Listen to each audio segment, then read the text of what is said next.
Hello and welcome to the Best Today podcast. I am your host, Shantae Grant. If you're listening in real time, happy July. We are in the middle of a social media reset here at Best Today and with thousands of you. And if you are not part of it, it's not too late to join. You can go to besttoday.co/reset to learn more. We are taking the month of July free from social media. There's an episode right here on the podcast if you want to tap back and listen to it. It tells you everything about why the social media reset, why we're doing it. It's episode, maybe 120. Let me go back and find it for you. Boop, boop, boop. Nope. What episode? 121. I was close. So tap back to episode 121. That's our invitation for you to join us for a social media free month. Today, I have a short episode for you, really with a question that I want to present to you. And it came to my mind in two different ways. Well, first of all, let me say this. I get ideas for the podcast usually when I am not sitting down to think about the podcast, right? There is a time where I sit down and I look through questions that we've been asked, comments that people have left, things that I've addressed with corporate clients or individual one-on-one clients over and over again. It's where I get a lot of my ideas. But sometimes I am just living my life and boom, there's a podcast episode. And this is one of those things that I've said a number of times. You likely even heard me reference this question, but the question that I want to talk to you today about is, where did that come from? Where did that come from? That's 5 words. Where did that come from? Yes, 5 words that I think if you use it enough, you can really do some beautiful unlearning and pruning in your life and refining the things that are already present. Here's what I mean. Here's the first kind of thought when I was thinking about this. I thought, when was the last time that you put what you think or what you believe or what you know to be true up against the fire of like, where did that come from? And here's what I mean, right? So let's say you have something you might think or feel or believe. It could be something about yourself.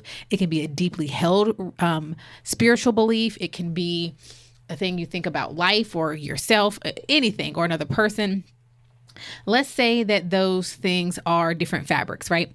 Some fabrics, you put them up to the fire, the thing is gone just like that, right? There are some things, however, not just fabrics, but there's some material you can put up against the fire and that fire has met its match, right? It's not going to burn and dwindle down the thing you just put on the fire. And my thought for you is, you want to hold on to the things that stand the fire. The fire is really just questioning and saying, why is it that I think this? Where did that come from? And really challenging it. A familiar place that I think over the last 2 years in particular, really, I'd say like 1.5 years to the last year, is when it comes to a lot of things with parenting. You know, if we're not careful, just like I talk all the time about living by default, you will parent by default. You will do the things that you see other people doing or that was done to you or for you. And you don't actually get to the place of being intentional, right? And saying, how do I actually intentionally want to parent?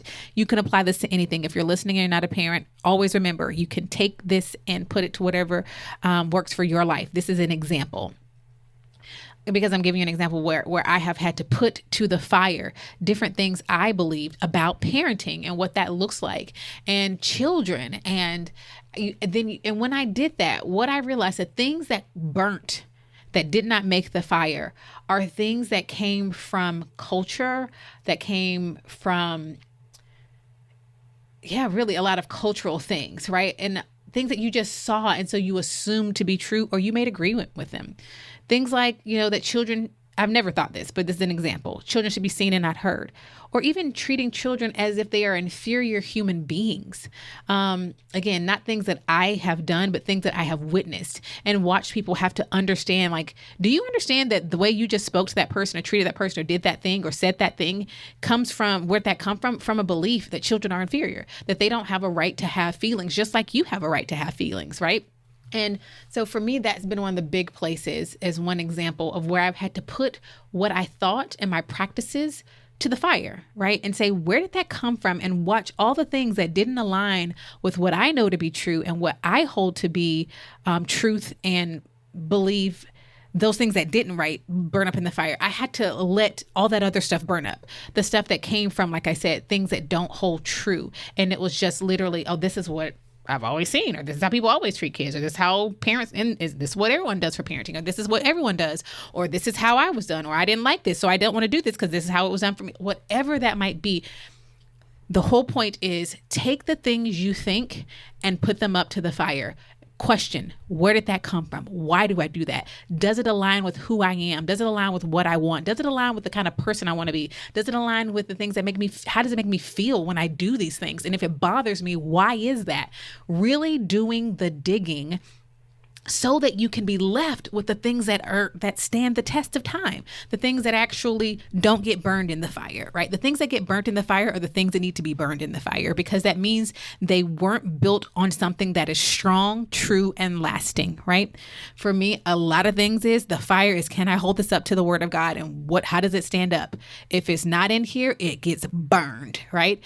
What is that for you? When was the last time that you really thought about those things that you've said or believed?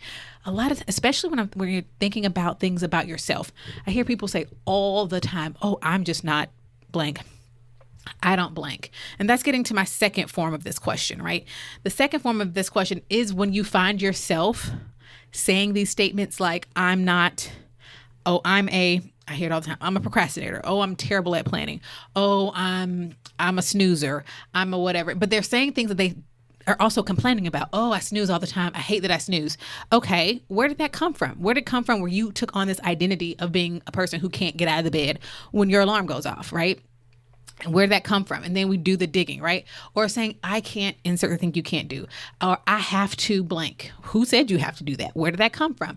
I'm too old to do this. I'm not old enough to do this. I don't have the experience to do that. I've been out of the workforce for too long to be able to insert this. Oh, people like me don't do this thing. All these things that you think to yourself or say to yourself, usually on a daily or weekly basis, my question for you to start immediately bouncing back with that is, where did that come from? Where did that come from? Did that come from me? Or did that come from an expectation that someone gave to me and I picked it up and carried it on my back? Is it based on a story that I've told myself, although I have no facts to support it? What's the origin so that I can then address that and continue to dig and figure out where that come from? And if it's not coming from a place of truth, I need to get rid of that. There's something I need to unlearn. There's some things I need to completely uproot and dig.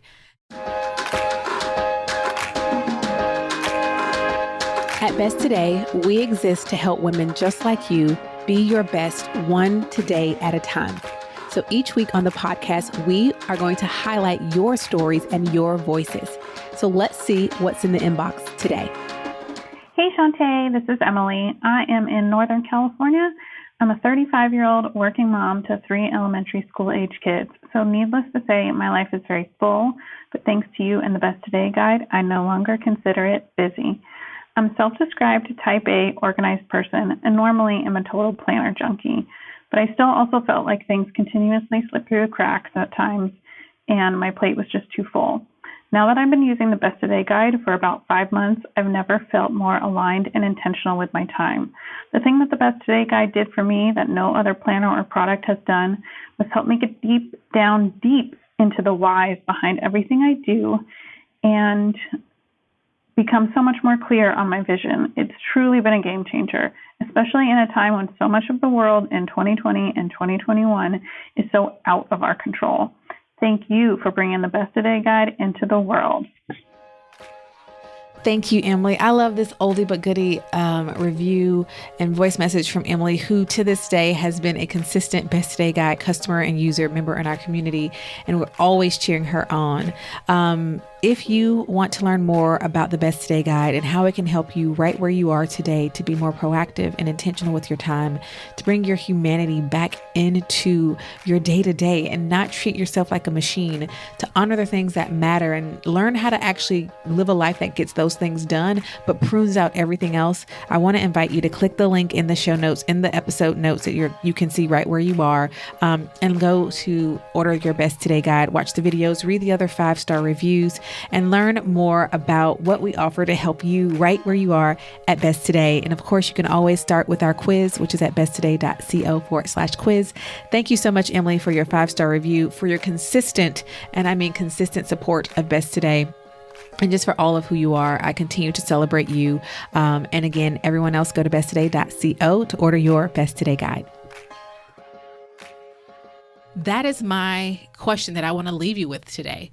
To sit in two forms. So the first is when you hear those things in your mind or you say them out loud, to immediately, I want your knee reaction to be, is it knee reaction? I want your gut reaction. I want your reaction to be, where did that come from? And then take some time and deal with that. Going inside of your Anytime Today journal is a great place to do that. Just going to put that out there. It's a great place to really do some of that and digging so you have it all in one place. And then the second thing is you can do right now. You don't even have to wait for something to come up. I want you to write down all the things that you believe. Yeah, that might just be a good place to start. And then I want you to start putting them to the fire. Where'd that come from? If you're a parent, that's a great place. Like the things you think about parenting and what the parent-child relationship, quote unquote, should look like or should be. Where do those things come from? What do you value and where does it come from? What's important to you? Where did that come from? Did it come from you? Did it come from an expectation outside? Think about those things. And I want to invite you to use that question to really do some self-awareness work. Okay. Where did that come from? Those are my 5 words that I have for you this week on the podcast. Share it with a friend, and then maybe y'all can kind of talk back and forth about what you uncover and what you discover from this week's episode. Okay? Well, as always, I want to say thank you for being present with me for this week's episode. Please, please, please don't disregard this episode. Save it. Come back to it. Really use this as a journal prompt, writing your Anytime Today journal. But I want you to really take these 5 words and let it do something great for you. What it does for me is it strengthens what I already know to be true. Like most of my things, boom, right up there, held it to the fire. And for me, that just builds greater confidence in what I know to be true, what I believe. And that's why the things I do, the words I speak most of the time are a reflection of that, because I have put it to the fire and the things that I believe are extinguishable by fire. I know where it came from and it matters. And it's not a lot of stuff that I let creep in and made agreements with or just picked up from culture and decided to tack onto my life. All right. That's what I have for you this week. Thanks for being present with me as always. Until next time, remember that you are capable and worthy of being your best, one today at a time. And you have everything you need to have everything you want. So as we like to say around here, shout it out now. This is what my best today looks like. I'll talk to you on the next episode. Bye. If you enjoyed this week's episode of the Best Today podcast, you are going to love the Best Today guide. Our Better Than a Planner guide teaches you how to get clear on what you want, identify your self-destructive habits and behaviors, and intentionally create space to prioritize yourself every single day. Don't go the journey to being your best one today at a time without the Best Today guide. See inside its pages and order yours today at besttodayguide.com. Even better, when you order the Best Today guide, we gift you with your first month free inside of the Best Today membership. So what are you waiting for? We're giving you everything you need to trade busy for intention. Go to besttodayguide.com and order yours today and join thousands of women across the globe proclaiming each day, this is what my best today looks like.